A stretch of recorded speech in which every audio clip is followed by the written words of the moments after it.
সোণাপুৰৰ পৰা মই জুবিন গাৰ্গে কৈছো, ছিংগাপুৰত কোন সেইকেইটা তাত নাই নহয়। মই এতিয়া খাৰঘুলি কাহিলীৰ পৰা ক'তোৱে নাই। মই এতিয়া সোণাপুৰ, মাথো সোণাপুৰ। সোণাপুৰে মোৰ শেষ ঘৰ, শেষ মঞ্চ। এতিয়াৰ পৰা গান নাগাওঁ আৰু মই মাথো শুনিম। স্পেচিয়েলি মই নাইট ছুপাৰ কেইখনক কৈছো, উজনিলৈ অহা যোৱা কৰোঁতে সোণাপুৰৰ এই ঠাইখিনিতে মায়াবিনীটো ডাঙৰকৈ বজাবি। ৰৈ থাকিম উজাগৰে ৰাতিৰ বুকুত। মই আগতেও কৈছিলো আৰু এতিয়াও কৈছো, মোৰ কোনো জাতি নাই, মোৰ কোনো ধৰ্ম নাই। সৰু সজাত দেখুৱাই দিলো কোন হনে তাত ব্ৰাহ্মণ, কলিতা, আলী, ৰহমান, ডেকা, বড়ো, ৰাভা, পূজাৰী আৰু এইটো কি কয় নমাজ পঢ়াই যে মৌলবীও আহিছে সৰু সজালৈ। I love people, I love man. সেইবাবে মুখ্যমন্ত্ৰী হিমন্ত দাকো কৈছো, মই বিৰোধী দলকো কৈছো, লুৰি নকিৰ সকলোকে কৈছো, পলিটিক্স নকৰিবা বন্ধু। মই সৰু সজাই মানুহৰ অসমখন বিচাৰিছিলো। চাই থাকিম সোণাপুৰৰ পৰা। খেলি মেলি হলে কষ্ট পাম, উভতিও আহিব নোৱাৰিম। যোৰহাটৰ মানুহখিনিয়ে কষ্ট পাইছে বুলি শুনিছো। মোৰো যাবৰ মন আছিল, প্ৰিয় ঠাই, দেউতাৰ ঠাই। উপায় নাই, পলম হলে শৰীৰটোৱে কষ্ট পায়। বাকী গৰিমা আৰু দেউতাই গুৱাহাটীতে থকাটো বিচাৰিলে। একো নাই, গুৱাহাটীলৈ আহিলে মাত দি যাব। সোণাপুৰতে থাকিম। আৰু এটা কথা, যোৰহাটত প্ৰতিমূৰ্তি এটা হ'ব বুলি শুনিছো। গুচি যাম কেতিয়াবা। কেণ্টাক আকৌ খাতিৰ নকৰো।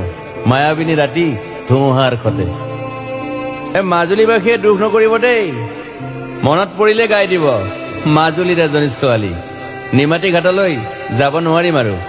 একো নাই, মোক প্ৰতিটো বসন্ততে পাব অসমবাসীয়ে। শৰতত গাইছো, বহাগত গাইছো, ৰ'দত গাইছো, বৰষুণত গাইছো দুখৰ গান, সুখৰ গান। শিশু, মুক্তি, মায়া, অনামিকা।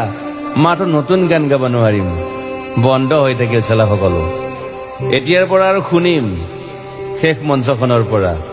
সোণাপুৰেৰে পাৰ হৈ গলে গাই যাব কেতিয়াবা ধুমুহাৰ সতে। মাজতে সাঁথৰ এটা কওঁ, ছিংগাপুৰত মই অন্তদাই কোৱা মতে নৰ্থ ইষ্ট ফেষ্টিভেল আছিল। মই আগতেও কৈছো, সাগৰ মোৰ প্ৰিয়। সিদ্ধাৰ্থ, শেখৰ, মই একেলগে সাগৰ গলো। পিছত গম পালো খেন্থা মই মৰি থাকিলো বোলে। বাকী নাজানো ক'ত কি হল। শেখৰো নাই, সিদ্ধাৰ্থো নাই। অকলে অকলে কফিন এটাত দিল্লী হৈ সৰু সজাই পালো। বাট আই লাইক পিচ। মই শান্তি বিচাৰো। বৰ কম সময় পালো, মন আছিল কিবা এটা কৰিবলৈ। উশাহটোৱে বন্ধ হৈ থাকিল সাগৰত। বাকী মোৰ দুখৰ মানুহজনী চিনি পাই নাই আপোনালোকে? য়েছ, গৰিমাৰ কথাকে কৈছো। মই নাথাকিলেও তাইৰ আৰু দেউতাৰ খবৰ ল'ব আপোনালোকে। মই নাথাকিলেও বিহু হ'ব লাগিব অসমত। চিধা কথা। আকৌ কৈছো, মই সোণাপুৰতে থাকিম এতিয়া।